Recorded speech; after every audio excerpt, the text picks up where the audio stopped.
Welcome back, guys. Thanks for tuning in. Thanks for taking the time to spend a little time with me. I always appreciate that. And here we are again, man, continuing with the blog series. I definitely appreciate the Madden devs putting these things out, man. I know it took us some time to get here, but hey, they're rolling. They're rolling out, so we got to be happy about that, because to me, this is what's most important. You know, of course, you want to see visuals and things like that, and obviously feel the game for yourself. But I like reading the details of these features, so that way we have a cross-reference point. You know what I mean? Even when you're providing feedback, you can say, hey, well, the blog said this was going to happen, but this isn't happening, or this is happening just like you said it would. Reference point, right? And it gives you understanding as to what's actually going on in the game. So it's always good when companies do this. You know, we saw the 2K blog yesterday in regards to my GM and my league. You know, that stuff is good. This is what I like from my gaming companies. You know what I mean? All right, so let's go ahead and jump into this one, man. The big bad coach adjustments. The reason why I say the big bad coaching adjustments is, guys, this has been one of my most requested features from NCAA. It says it right here. Coaching adjustments was a popular feature in our NCAA football series. It now makes a debut in Madden 18. And when I'm telling you guys that I have been fighting, tooth and nail for this thing for at least 3 years. You know, I had my list of things as far as what I needed to see from NCAA. This was right there on the top of my list. Another thing that I need to see that it hasn't made its way into Madden yet is that composure component. Y'all remember that? But that's for another video. But yeah, a lot of the things that I've asked for NCAA has actually made it. So now we have coach adjustments. So basically, what is it? So let's read a little bit here. It says, for those of you who played the NCAA football, you'll recognize elements of this feature and will have a general idea of how it works. But there are some key additions and updates we've made significantly or specifically for Madden. I don't know why I just changed the word there. Y'all heard me say significantly. But updates we've made specifically for Madden. All right, it says the coaching adjustments option is located on the front page of the play call screen. This is for both offense and defense. Once the user selects the coaching adjustments option, they'll be taken to the next page, which contains the list of coaching adjustments available for the side of the ball they're playing. By default, each adjustment is set to balance. This means standard gameplay conditions apply based on the mode the user is in. Now here's the complete list of coaching adjustments as well as a description of what they do. So we'll look at these guys, and I might read quite a bit of this, man, because this is a fairly short blog, so I might be able to, get through most of this. But let's go ahead and take a look at it. So defensive adjustments, also, obviously you have the auto flip, which we are aware of that. You can cut that on and off, so it's right there, at your fingertips to do that as well. Ball and air defense. You can do play ball. The AI would play the ball in a two-man catch situation. The pro is increased chance of interception. The con, increased chance of wide receiver catching the ball and increased chance of a broken tackle. You can do play the receiver. Same difference. The pro there is decreased chance of broken tackle, and then the con is no chance of an interception. Or you could play a SWAT. All right, there's an increased chance of knocking the ball out, but there's no chance of an interception. So that's pretty self-explanatory. But what I like about this, man, to take it a step further, is now if you're in that critical situation and you need a turnover, you might want to hit that play ball. And that way your guys are going to try to get to the ball. Now, of course, ratings and things like that will come into play. But now you can accurately tell them, go for the ball. Go for the ball. Or think about play receiver.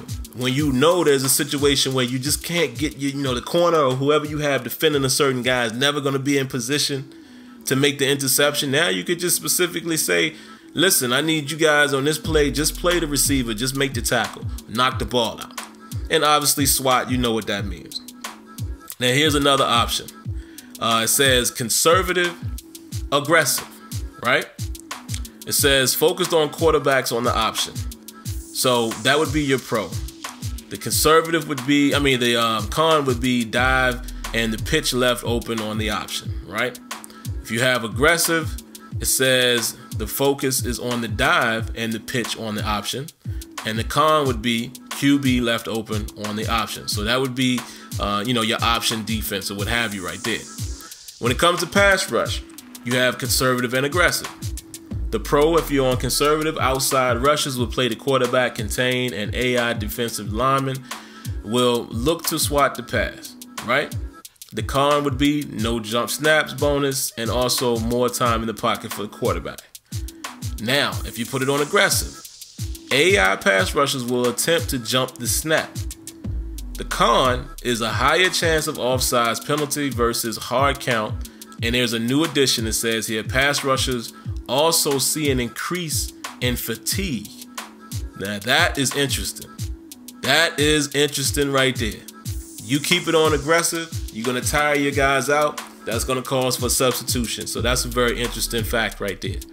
Strip ball, conservative, lowers the chance of lowers the break tackle chance.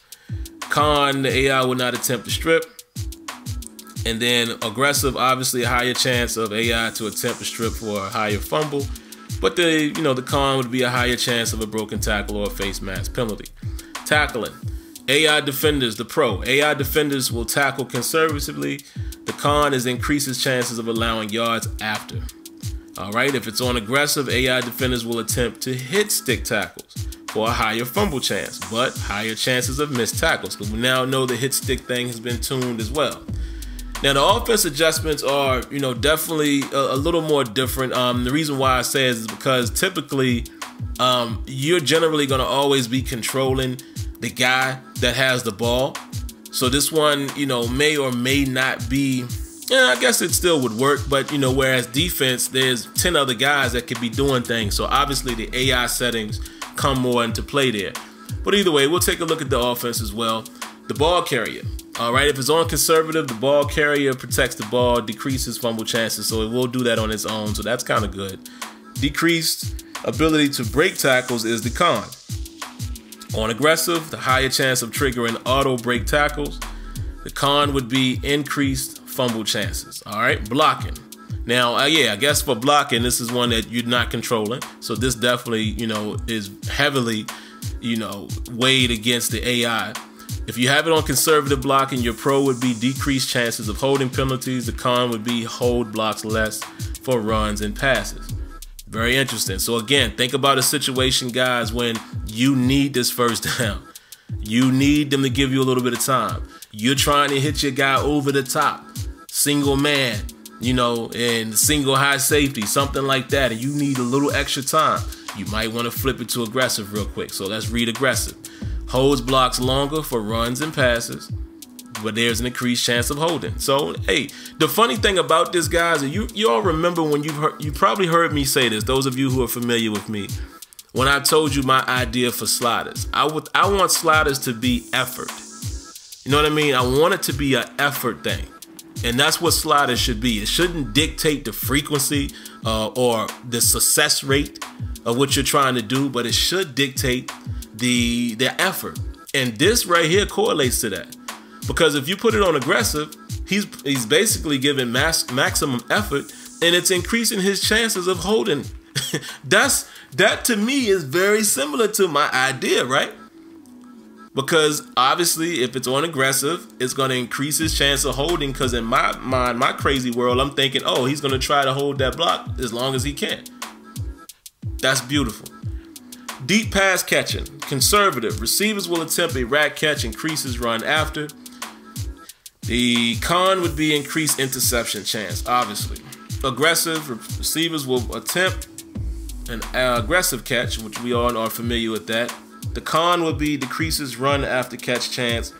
Intermediate pass catching, if it's conservative, they will play a possession catch is the pro. The con would be decreased run after catch. And if it's on aggressive, receivers will attempt a rack catch or an aggressive catch. But the con is increased chances of the ball being knocked out. So there's a little give and take there. All right, now the last thing we got here, guys, is the cornerback matchups. Yes, it's what you've all been asking for. Defensive assignments, best on best. It has returned, and I, for one, am happy that it has returned in this format. The fact that they incorporated it, the whole coaching adjustments, and included best on best, to me was a good way of doing it, because we basically got two features there. Because it could have very well been where they just allow you to match up your best corner against the best receiver, and there would have been no adjustments. So we kind of got two features in one, which I think that's pretty cool. So let's go ahead and read this quick paragraph. Cornerback matchups is a coaching adjustment that allows the player to set what criteria they want to use to determine which wide receivers their cornerbacks match up against. Cornerback matchups work on both man and zone defenses. To maximize the effectiveness of this feature, users ideally want to make sure the number of the cornerbacks on the field is equal or greater to that of the wide receivers. All right, it says if, for example, the offense has more receivers on the field than cornerbacks, the cornerbacks will still follow the matchup criteria that is set by the user, but only the cornerbacks who are projected to match up against a receiver will swap positions with one another. So again, let's read that again. But only the cornerbacks who are projected to match up against a wide receiver will swap positions with one another. Key fact, because I know somebody asked me that question the other day, so hopefully that answers it right there. All right, the options the user are that we have available is by overall, by speed, by height, by route running, and by depth chart. Now, obviously, the overall would be best on best. Speed, very understandable. Now, this one is interesting to me. The by height, tallest cornerback will match up versus tallest receiver. So now the question would be, okay, so does height matter in the game? Interesting. Does height actually matter? That's a question I'm going to be asking as we play the game. I also like the one that's the route running. Highest rated man coverage corner will match up versus the highest rated route run receiver. That's an interesting one as well. That's going to be a way, guys, for us to test how man coverage is actually playing out. That gives us a whole nother realm of being able to accurately test man coverage in practice, when you can just, flip-flop different guys based on route running. So y'all already know what I'm going to do as the Steelers. I already know I'm going to be matching several guys up against Antonio Brown in coverage and see how they're playing it, to see how man coverage is actually playing out. See what I'm saying? And then I like the depth chart as well. This one matches up based on cornerback's depth chart position versus receivers' overall rating. That's an interesting one as well, because you can get kind of creative with that, especially in MUT. Because you know how guys, you see they'll have guys in certain positions. Like I know last year, because of the blitz, being so popular, they would have certain guys in the slot. So that's interesting right there. All right, now the last little pieces here, guys, it says by depth chart, it gives the user the ability to set specific cornerbacks to a specific receiver. For example, if a user wants their highest rated cornerback to match up versus the second highest overall rated receiver, they can simply go to the team depth chart and place their highest rated cornerback into cornerback 2. So that's very interesting there. All right, and the last but not least, guys, it says AI usage and game styles. This is important because I know a lot of people have asked, whether or not the AI will use the new mechanics. We were advised that they will, but let's see what it says here. Coaching adjustments are available with all game styles and play modes except for practice. Oh man, so that just debunked what I just said, guys. That just killed what I just said about being able to, use the adjustments in practice. But it is what it is, man. I mean, if I'm in practice, I could just change guys by depth chart manually, etc., etc. But my wonderful reason for using depth chart just went out the window. But it is what it is. Therefore, when a coaching adjustment is set, the assumption is that the user is willing to accept the inherent risk and rewards of the coaching adjustment. Penalties and other various outcomes can occur as a result of a coaching adjustment in any game mode. An added element is that the AI in the simulation game style will use coaching adjustments.